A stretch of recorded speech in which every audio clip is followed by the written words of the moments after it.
Hello friends, very good afternoon. कैसे हैं आप सब? होप आप सब अच्छे होंगे। जैसा कि आपको पता है, आज से मैं न्यू सब्जेक्ट स्टार्ट करने जा रही हूँ जो कि हमारा सोशोलॉजी। जैसे कि आपको पता है, यूपीएससी एस्पिरेंट्स के मेंस पेपर का ऑप्शनल होता है और बहुत सारे लोग यही ऑप्शनल चूज़ करते हैं। क्यों? क्योंकि ये ज़्यादा मार्क्स स्कोरिंग होता है, ठीक है, और इसमें बहुत ज़्यादा क्या होती है, डिफ़िकल्टीज़ नहीं होती है। सब कुछ करंट अफेयर्स बेस्ड होता है और बहुत ज़्यादा सिंपल कोर्स होता है, ठीक है। तो आज से मैं सोशोलॉजी स्टार्ट करने वाली हूँ और ये सिर्फ यूपीएससी एस्पिरेंट्स के लिए नहीं, ये बल्कि क्लास 11th और क्लास 12th में भी जो लोग सोशोलॉजी पढ़ते हो उनके लिए भी बेनिफिशियल रहेगा, ठीक है। क्योंकि हमें पता है हम सोशोलॉजी में यूपीएससी में क्लास 11th और क्लास 12th की बुक पढ़ते हैं, तो मैंने उसी के नोट्स तैयार किए हैं, ठीक है। और सोशोलॉजी के पर्सपेक्टिव से जो भी और आगे होगा वो आगे आपको नोट्स मिलते रहेंगे, ठीक है। तो आज के हम फर्स्ट 2 लेक्चर में क्या करेंगे, मेंस पेपर 1 और मेंस पेपर 2 का क्या करेंगे, सिलेबस देखेंगे, ठीक है। और मैं आपसे एक और बात बोलना चाहती हूँ कि अगर आपको सोशोलॉजी के नोट्स अच्छे लगे तो आप मुझे कमेंट सेक्शन में कमेंट करके ज़रूर बताइएगा। मैं आपके लिए पॉलिटी, हिस्ट्री, ज्योग्राफी, सिविक्स ये सब के भी नोट्स लेके आऊँगी, ठीक है। और अगर आपको एनसीईआरटी, जैसा कि आप लोग जानते हैं यूपीएससी में एनसीईआरटी एक बहुत मेजर रोल प्ले करता है, तो अगर आपको एनसीईआरटीज़ के भी हैंड रिटन नोट्स चाहिए तो आप मुझे कमेंट सेक्शन में कमेंट करके ज़रूर बताइएगा। As well as current affairs या एडिटोरियल्स के भी आपको handwritten notes with explanation चाहिए तो आप मुझे कमेंट सेक्शन में ज़रूर कमेंट करिएगा, ठीक है। मैं उसके लिए भी आपके लिए लेके ज़रूर आऊँगी। चलिए आज स्टार्ट करते हैं। सोशोलॉजी मेंस पेपर 1 का सिलेबस क्या होता है, ठीक है। तो पहला तो हम लोग जानते हैं फंडामेंटल्स ऑफ सोशोलॉजी। पेपर 1 में फंडामेंटल सोशोलॉजी के जितने भी फंडामेंटल्स होते हैं वही सब पूछे जाते हैं, ठीक है। इसके अंदर पहला आता है हमारा सोशोलॉजी द डिसिप्लिन। सोशोलॉजी अगर डिसिप्लिन के वे में देखें तो क्या होता है, मतलब कि सोशोलॉजी कैसे इमर्ज हुआ, कैसे हमारी कंट्री में आया, सोशोलॉजी का क्या रोल है, ठीक है। Modernity and social change in Europe and emergence of sociology, जैसे कि जो भी सोशल चेंजेस हुए यूरोप में और ठीक है जो भी मॉडर्निटी आई वहाँ पे, किस तरीके से लोग बदलने लगे और कैसे सोशोलॉजी का क्या हुआ, वहाँ पे इमरजेंस हुआ, ठीक है।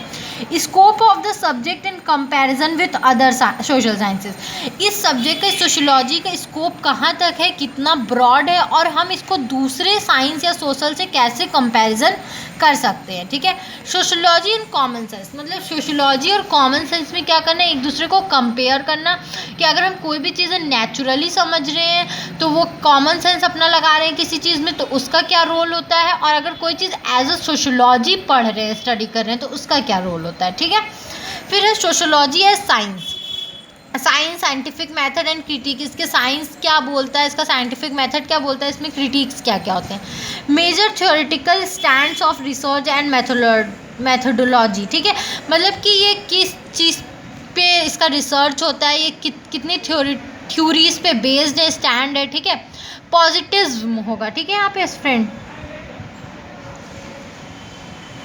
एंड इट्स क्रिटिक्स, इसका क्या पॉजिटिव साइड्स क्या क्या है, पॉजिटिव में इसको कौन कौन बोला है, ठीक है, ये सब हमें देखना होगा।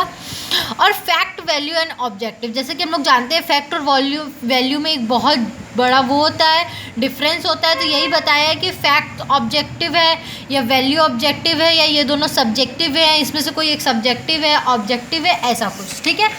ये सब हम अभी आगे डिटेल में पढ़ेंगे, ये बस सिलेबस आप लोग जाने, ठीक है। नॉन पॉजिटिव मेथड्स क्या क्या हैं, ठीक है।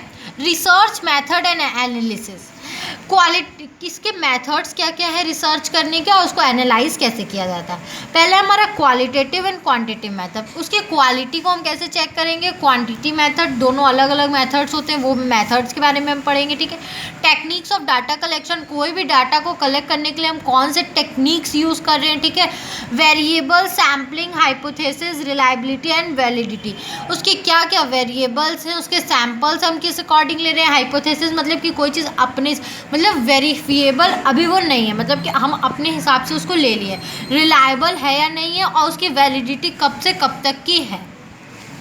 अब हम पढ़ेंगे सोशोलॉजिकल थिंकर्स, ठीक है।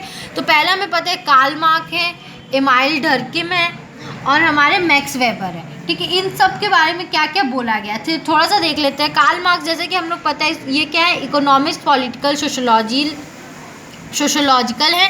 पहले तो हम इसमें पढ़ेंगे कि हिस्टोरिकल मटेरियलिज्म की मतलब कि कैसे हमारे कंट्री में कि मटेरियल आने लगे, मतलब प्रोडक्शन कैसे होने लगा, उसका मटेरियल यूज़ कैसे होने लगा, इसने ये चीज़ बताया। मोड ऑफ प्रोडक्शन, हम किस किस तरीके से प्रोडक्शन करने लगे। एलियनेशन मतलब कि हम लोग को कैसे बांटा गया, ठीक है। एलियन मतलब कुछ लोगों को होता है ना कि एकदम सोसाइटी से अलग कर देना, तो वो लोग कैसे अलग हो गए। प्रोडक्शन जैसे करते थे तो जो लोग प्रोडक्शन करते थे वो लोग क्या करते थे, वो अपने आप को सुपीरियर पर समझते थे, और जो लोग नहीं करते थे उनको इन्फीरियर करके एलियनेशन जैसा बर्ताव किया जाता था। क्लास स्ट्रगल, जैसे छोटे क्लास के लोगों को क्या अपने स्ट्रगल किए, ये सब, ठीक है। इमाइल हरकिम क्या कहते हैं, डिवीज़न ऑफ लेबर को कैसे बांटना चाहिए, ठीक है। ये हमेशा इस चीज़ पे फोकस करते थे कि जो हमारे लेबर्स हैं वो बटे होने चाहिए, ठीक है। हायरार्की इनकी होनी चाहिए। सोशल फैक्ट्स, सुसाइड इन्होंने बताया, सुसाइड्स के कितने तरीके होते हैं, ठीक है।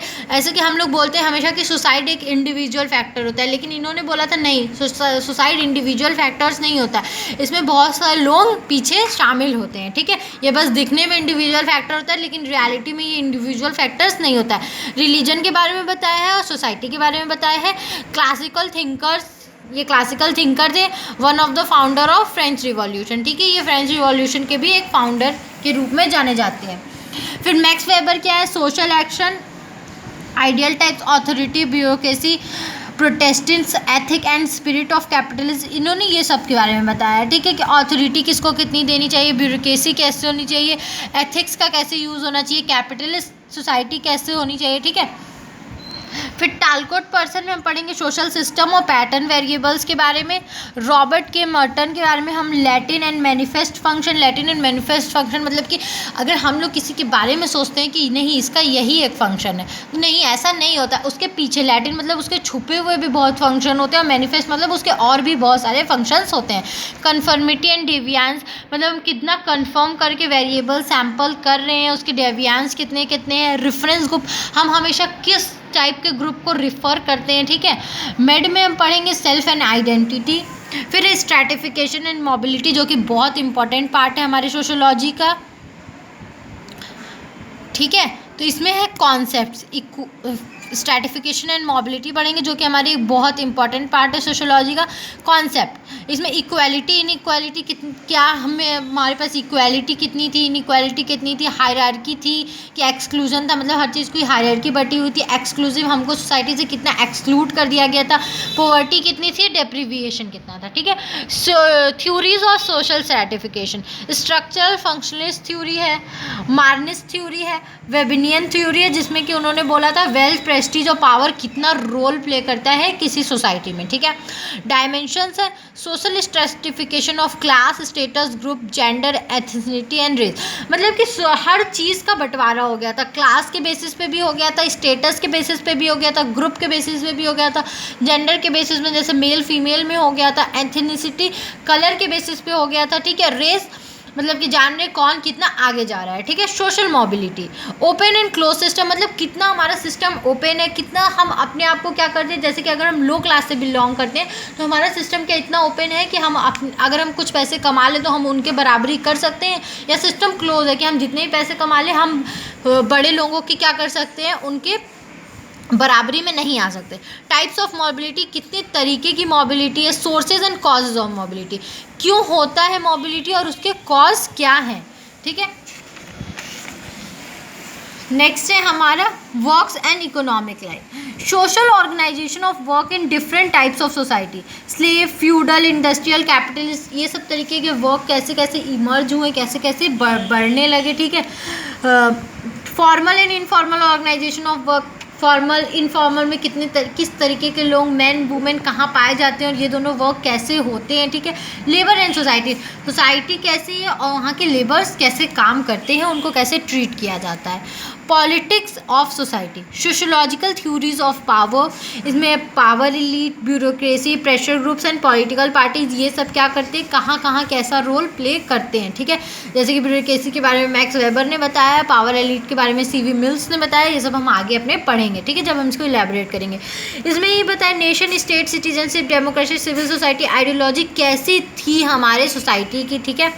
Protest, alienation, social movements, collective action, revolution, ये सब कैसे इमर्ज हुआ, कैसे कैसे इसके बाद हमारे सोशोलॉजी का इमरजेंस हुआ हमारे सोसाइटी में, ठीक है। रिलीजन एंड सोसाइटी के बारे में बोला गया, sociological theories of religion, naturalistic थी कुछ चीज़ें इंटेलेक्चुअल थी, कुछ चीज़ें इमोशनल के इमोशन बेसिस पे थी, ठीक है। टाइप्स ऑफ रिलीजन प्रैक्टिसेस, कितनी तरीके के रिलीजन, एनिमिज्म था, मोनिज्म था, म्यूरलिज्म था, सेक्ट्स था, कल्ट्स था, जैसे कि बाबा निवाकन, सतगुरु, ठीक है। एनिमिज्म मतलब कि जैसे कि हमारे पास भगवान बहुत से, इसमें हम ये पढ़ेंगे कि जैसे कि हमारे जो हिंदू में है, हमारे में हिंदू में बहुत सारे भगवान हैं, हम लोग बहुत सारे भगवान को मिलते हैं, लेकिन मुस्लिम में सिर्फ वो लोग एक अल्लाह को मानते हैं, उनमें बहुत सारे भगवान नहीं होते हैं, ठीक है। तो यही चीज़ हम इसमें पढ़ेंगे कि कितने तरीके के रिलीजन किस किस कास्ट में माने जाते हैं। रिलीजन इन मॉडर्न सोसाइटी में religion and science, secularisation, religion revivalism, fundamental believe in superiority of own religion, मतलब ये सब में था कि वो लोग रिलीजन को हमेशा साइंस से कंपेयर करते हैं, वो लोग अपने आप को सेकुलर कर लेते हैं, ठीक है। और बिलीव इन मतलब ये फंडामेंटलिज्म में था कि वो लोग जो उनका रिलीजन है वो लोग उसको बहुत सुपीरियर मानते हैं, ठीक है। सिस्टम ऑफ किनशिप, जैसे कि फैमिली का सिस्टम क्या था, हाउस होल्ड का सिस्टम क्या था, मैरिज का सिस्टम क्या था, ठीक है। Types and forms of family कितने तरीके की थी, lineage and descent family, patriarchy and sexual division of labour, कैसे मतलब पेट्रियार्की चलती थी, कैसे हम लोग सेक्सुअल बेसिस पे क्या करते थे, मैन वुमेन को बांट दिया जाता था, ठीक है। कंटेम्प्रेरी ट्रेंड्स, क्या क्या अलग अलग टाइप के ट्रेंड्स थे, ठीक है, जो बदलते।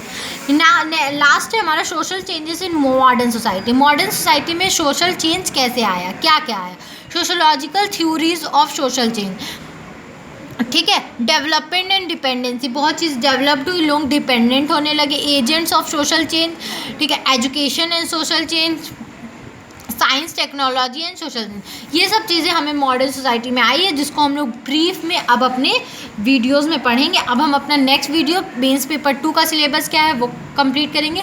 होप आपको ये वीडियो समझ में आया हो, ये बस आपको एक सिलेबस बताना था, ये सब चीज़ आपको पूरे डिटेल में हमारे वीडियोज़ में मिलते जाएंगे, ठीक है। होप आपको ये वीडियो समझ में आया हो, अगर फिर भी कहीं भी कोई भी दिक्कत हो तो आप मुझे कमेंट सेक्शन में कमेंट करके पूछ सकते हैं। Thank you very much for watching my video and please like, subscribe and share my channel. और आप मेरा आई बटन जरूर चेक करिएगा, उस पर आपको सारे चीज़ के प्लेलिस्ट अवेलेबल मिल जाएंगे, ठीक है। और आपको अगर इसके हैंड रिटन नोट चाहिए तो आप मेरा डिस्क्रिप्शन बॉक्स चेक कर लीजिएगा। Thank you very much.